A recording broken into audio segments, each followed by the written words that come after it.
Have you ever sat quietly while your parents credited your lazy sister for the exact house you broke your back to build? No. So imagine this. You are at a lavish family dinner in San Diego. The crystal glasses are clinking, and 20 relatives are admiring the beautiful remodel. Your mother stands up, praising your sister's brilliant design vision. Then she looks down at your calloused, scarred hands and mocks them in front of everyone, calling you unrefined. I did not scream. I did not cry. Instead, I calmly reached into my bag and pulled out a stack of date-stamped photographs from when I was 16. Photos showing me pouring the very concrete they were standing on while my sister sunbathed. I slid them across the mahogany table. Welcome, Tommy Channel. Before I tell you what I pulled out of that envelope, drop your age in the comments and hit subscribe, but only if you believe hard work should never be disrespected. My name is Charlotte, Virginia. I am 34 years old, and I design high-end landscapes across Southern California.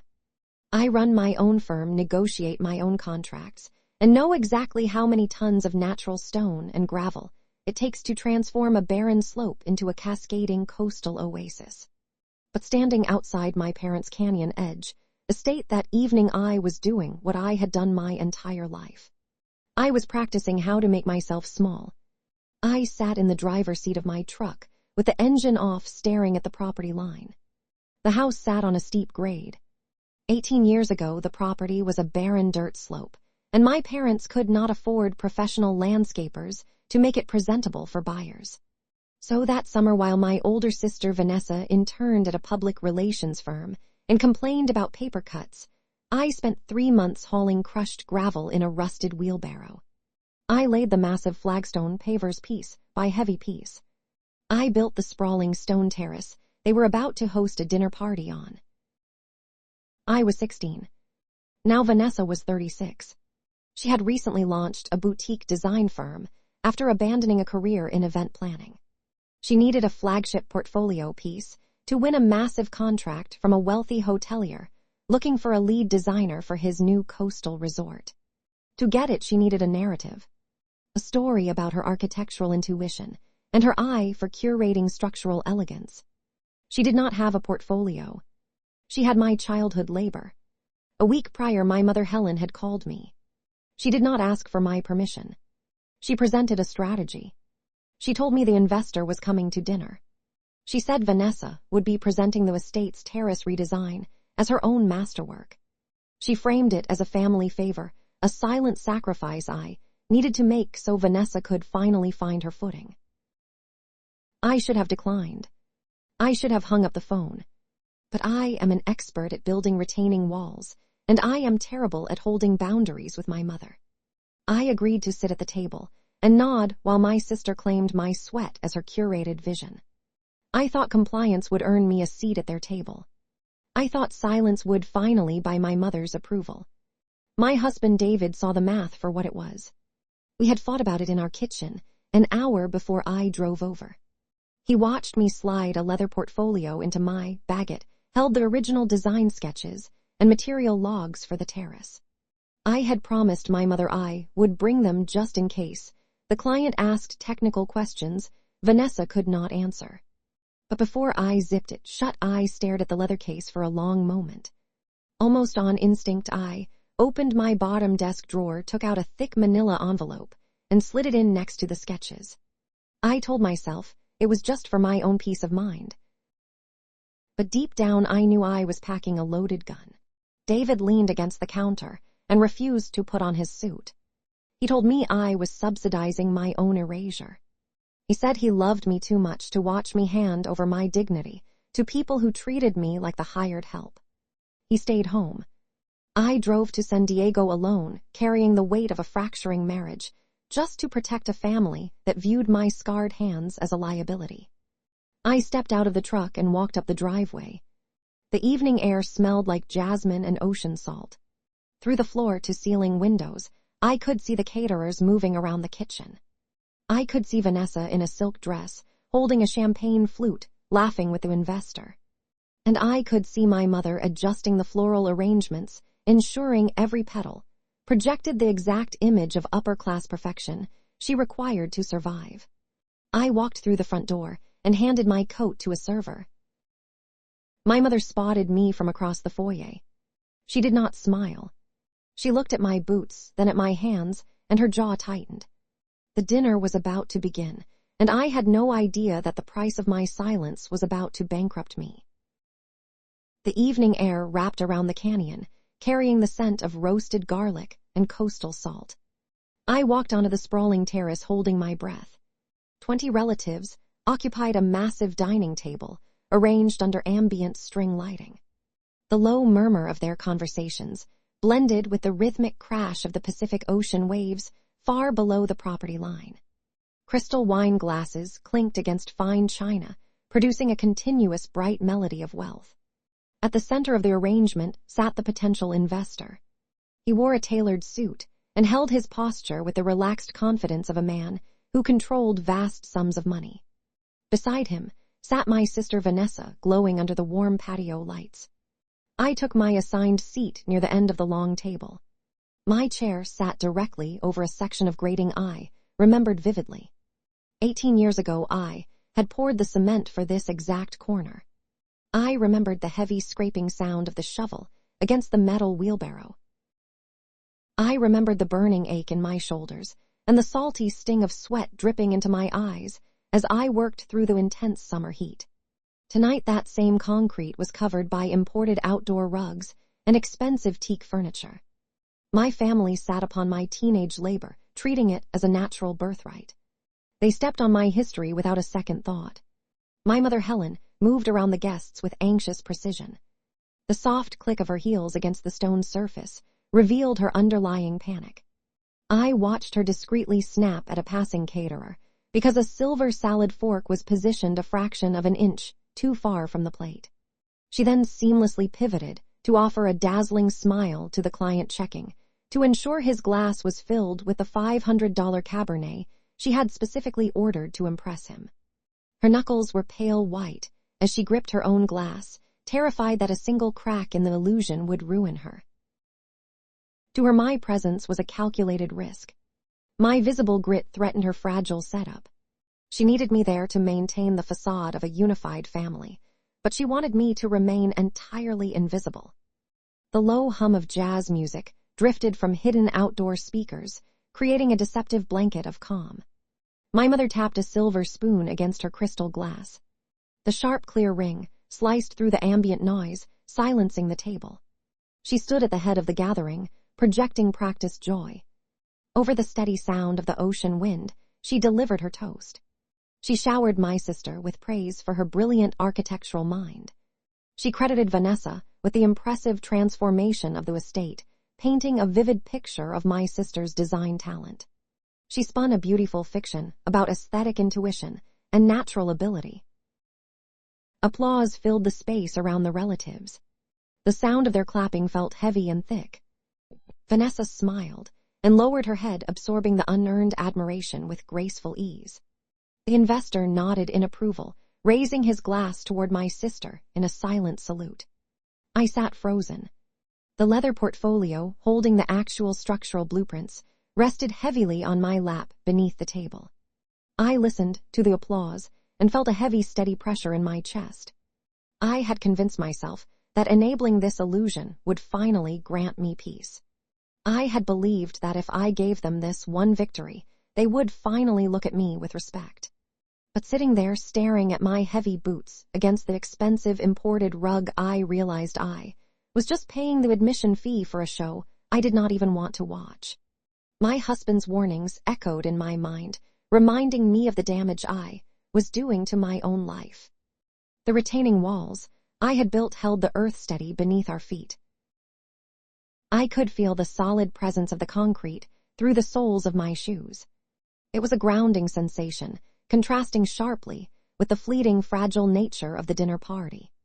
My family was celebrating a mirage, while I was sitting on reality. The catered food tasted like ash in my mouth. I chewed slowly, listening to the ongoing hum of networking and social climbing. The investor asked Vanessa a mild question about her inspiration for the space. She offered a smooth, practiced answer about harmonizing natural elements with modern living. Her voice was light and melodious, betraying no hint of guilt. She was entirely comfortable wearing my achievements. Dinner service continued with the quiet shuffling of porcelain plates and the soft pouring of expensive wine. The caterers moved like shadows, slipping seamlessly between the chairs. I watched my family eat and laugh. They dined on roasted vegetables and prime cuts of meat, ignoring the reality of how this gathering was made possible. A deep thirst caught in my throat. I reached across the table to grasp the heavy glass wine carafe resting near the centerpiece. As I extended my arm, the fabric of my long sleeve caught on the edge of my watch and slid backward toward my elbow. The warm patio lights illuminated my exposed hands and wrists for the entire table to see. The skin over my knuckles bore thick white scars from years of handling rough masonry blocks and sharp metal tools. Deep calluses rested on my palms, telling the story of thousands of hours spent gripping shovels and lifting heavy stone. Dried mortar had permanently stained the edges of my cuticles, leaving a faint gray outline that no amount of harsh scrubbing could erase. My hands told the honest story of my life. They were the hands of a woman who shaped the earth and carried the physical weight of her family on her shoulders. They were not delicate or refined. A sudden intake of breath cut through the immediate quiet of the dinner service. My mother stared directly at my exposed skin. She released a long, heavy sigh. The sound was an involuntary expression of genuine embarrassment, carrying clearly over the soft jazz music. It was the sound of a woman viewing her own daughter as a stain on her perfect evening. Her fear of looking unrefined overtook any maternal instinct she possessed. My mother reached out and swiftly redirected the carafe away from my grip. The heavy glass thudded softly against the wooden table. She kept her eyes fixed on my hands and made her perspective painfully clear to the entire gathering. Her tone dripped with quiet dismissive subtext, masking her disdain behind a thin veil of polite conversation. She murmured to the guests that Vanessa possessed a mind crafted for beauty, while pointing out that I merely possessed hands meant for dirt. She then gently requested that I take special care not to snag her expensive silk napkins with my rough skin. A low collective chuckle rippled across the table. The relatives laughed. The sound was quiet, but it carried a sharp, dismissive edge. It echoed in my ears, drowning out the music and the ocean waves crashing in the distance. The laughter was not playful. It was the sound of a unified group, confirming my place at the bottom of their hierarchy. The investor offered a polite smile, looking mildly uncomfortable, but ultimately aligning with the tone of the host. In that quiet, humiliating moment, the illusion shattered. The night air suddenly felt freezing against my skin. I listened to the breathing of the people around me, and the final pieces of my lifelong delusion crumbled. I realized my compliance had never bought their love. My silent sacrifices had only subsidized their disdain. I had broken my body to build the very foundation holding up their luxury, yet they looked down upon me. They treated me like hired help who had awkwardly overstayed her welcome. I rubbed the smooth fabric of the silk napkin between my thumb and forefinger, feeling the stark contrast between their world and mine. I stared at my scarred hands resting on the table. The calluses were thick and resilient. The scars were proof of my endurance. They were the true architects of this estate. My sister sat across from me, sipping her wine and discussing aesthetic flow with the investor while standing on a terrace she did not know how to build. The weight of the leather portfolio on my lap shifted from a burden into a tool. The heavy silence in my own mind solidified into a cold, clinical resolve. I looked at the investor and recognized that the facade my family had constructed was built on sand. I sat at the edge of the long mahogany table and listened to the nervous, shallow breathing of the relatives seated around me. The lingering sound of their quiet chuckling hung in the evening air. My mother looked away, returning her attention to her pristine floral centerpieces. She expected me to lower my head. She expected me to absorb the humiliation and shrink back into the shadows of her curated evening. I did not move a single muscle. I kept my posture straight and let the heavy coastal breeze wash over my face. The physical weight of the leather portfolio rested on my lap. I had brought it to protect my sister. I had packed the structural blueprints, intending to slip them to her quietly if the investor demanded technical details she could not provide. My intention was to serve as her invisible safety net. The rough texture of my scarred knuckles brushed against the smooth leather of the case. I listened to the soft clinking of silver forks against porcelain plates. The guests returned to their meals, assuming the uncomfortable moment had passed. I looked at the investor sitting beside my sister. He was swirling the dark red wine in his crystal glass, studying the deep color. He was preparing to risk his capital on a woman who treated physical labor as a moral failing. I placed my hands flat on the wooden table and pushed my chair back. The wooden legs scraped against the stone patio, creating a harsh, grating sound that cut through the low chatter. Heads turned toward me. The low hum of conversation stopped. The only sounds left were the howling wind and the distant breaking of the surf. I lifted the heavy leather portfolio from my lap and placed it on the mahogany surface. The brass zipper made a sharp metallic sound as I pulled it open. The noise felt loud in the tense atmosphere. I reached inside past the rolled blueprints and felt the stiff edges of a thick manila envelope. I pulled the envelope out and opened the flap. Inside rested a stack of film photographs developed 18 years ago. The glossy paper felt cold and rigid against my calloused fingertips. I extracted the photographs and held them up. The fading light from the patio bulbs caught the glossy finish. I placed my hand on top of the stack and slid them firmly down the center of the polished wood. The thick photographs glided across the smooth mahogany and came to a stop directly in front of the investor and my sister. The sudden movement drew every eye at the gathering. The top image displayed a scene from a sweltering July afternoon, nearly 2 decades prior. The camera had captured a 16-year-old girl standing in a deep trench. Her hands gripped a heavy steel shovel. Her face and clothes were coated in a thick layer of gray cement dust. She was standing exactly where the dining table currently rested, leveling the dirt to build the foundational retaining wall. In the background of that same photograph, resting on a bright yellow towel, lay a teenage Vanessa. She wore sunglasses and held a glossy magazine basking in the afternoon sun, while her younger sister hauled 80-pound bags of concrete mix.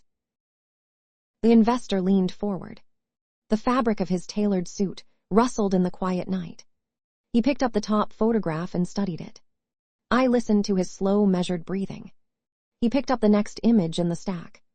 It showed the same dusty 16-year-old tying heavy iron rebar grids together, while the older sister painted her toenails on a nearby lounge chair.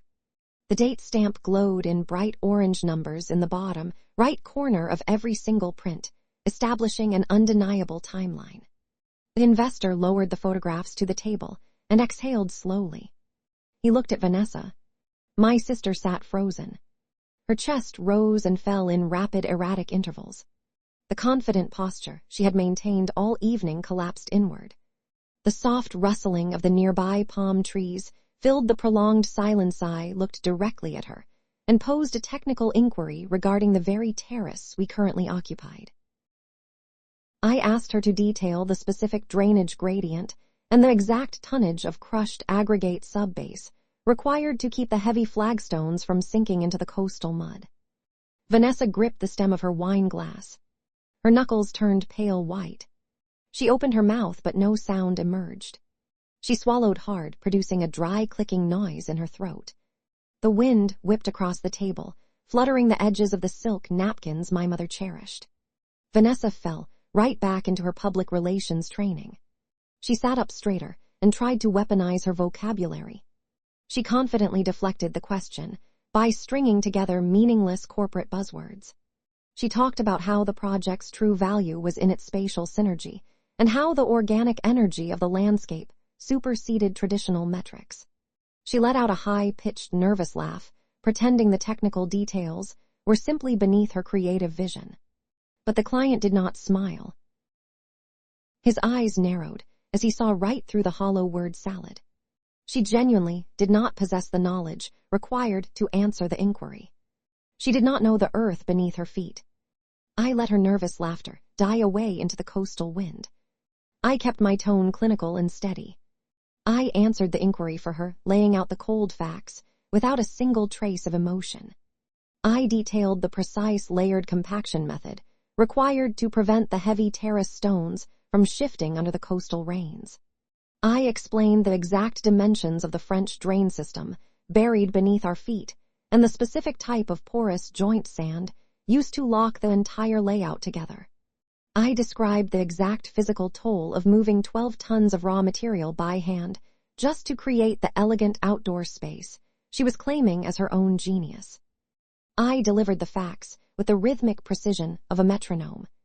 I did not speak of resentment or wounded feelings. I did not recount the physical pain of the labor or the emotional toll of my mother's disdain. I simply provided the undeniable engineering reality that kept their luxury from collapsing into the dirt. The facts dismantled her facade more efficiently than any emotional outburst ever could.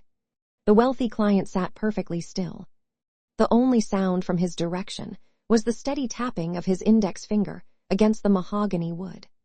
He looked down at the photographs, displaying my dust-covered face, and then looked at my scarred hands resting calmly on the table. He turned his gaze back to Vanessa.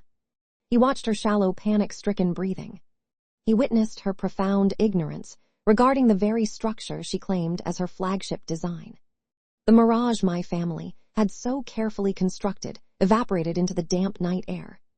My mother sat at the head of the table, trapped in a suffocating silence. She took a sharp, ragged breath. The social standing she valued above all else was dissolving right in front of her. The relatives stared at their plates, unwilling to make eye contact with anyone. The illusion of my sister's brilliant architectural mind was severed permanently. The investor shifted his weight and pushed his chair back from the table. The heavy wooden legs scraped against the stone patio, mirroring the sound I had made moments earlier. The harsh noise signaled the end of the presentation. My calloused hands had built the foundation, and my quiet presentation of the truth had just torn their fragile fiction down to the bare earth. A heavy, suffocating silence settled over the terrace. The illusion was entirely broken. The only noise remaining near the gathering was the rapid, shallow breathing of my sister Vanessa, sitting frozen in her chair. The investor remained perfectly still for a long moment. He stared down at the glossy film photographs scattered across the mahogany table. He absorbed the visual proof of a 16-year-old girl covered in gray cement dust, doing the heavy physical labor his prospective business partner claimed as her own. A man who builds luxury resorts operates on calculated risk and trust. He recognizes a severe liability when the supposed designer of a flagship portfolio lacks the basic understanding of the very materials beneath her feet. The fabric of his expensive, tailored suit rustled loudly in the damp night air as he shifted his weight. He placed his hands flat on the table and pushed himself backward. The heavy wooden legs of his dining chair scraped harshly against the stone patio, causing several relatives to flinch. The grating sound echoed off the glass windows of the estate.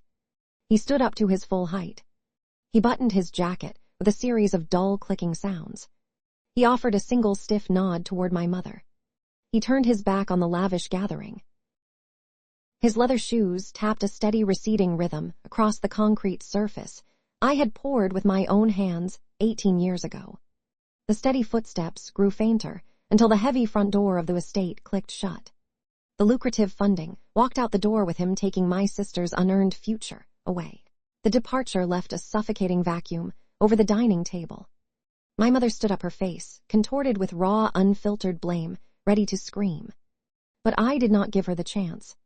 I reached across the table, gathered my scattered photographs, and tucked them back into my leather portfolio. I zipped it closed. The sharp, metallic sound cut through the silence. I stood up, turned my back on the lavish gathering, and walked away. My heavy work boots thudded against the imported hardwood floors as I left the estate behind for good. When I reached my truck, I sat in the quiet cab and looked down at my hands. The thick calluses and permanent white scars caught the ambient streetlight. My family viewed them as a profound source of embarrassment. But running my thumb over the rough skin, I finally understood the truth. These hands had dug deep into the dirt. They had borne the intense physical burden of survival. They had never built anything fake. I turned the ignition key, thinking of David waiting for me at home. I had lost the people I spent my childhood trying to please, but I had finally stopped paying the mortgage on their delusions. I put the truck in drive and pulled away, leaving their fragile mirage behind. I was finally heading back to solid ground,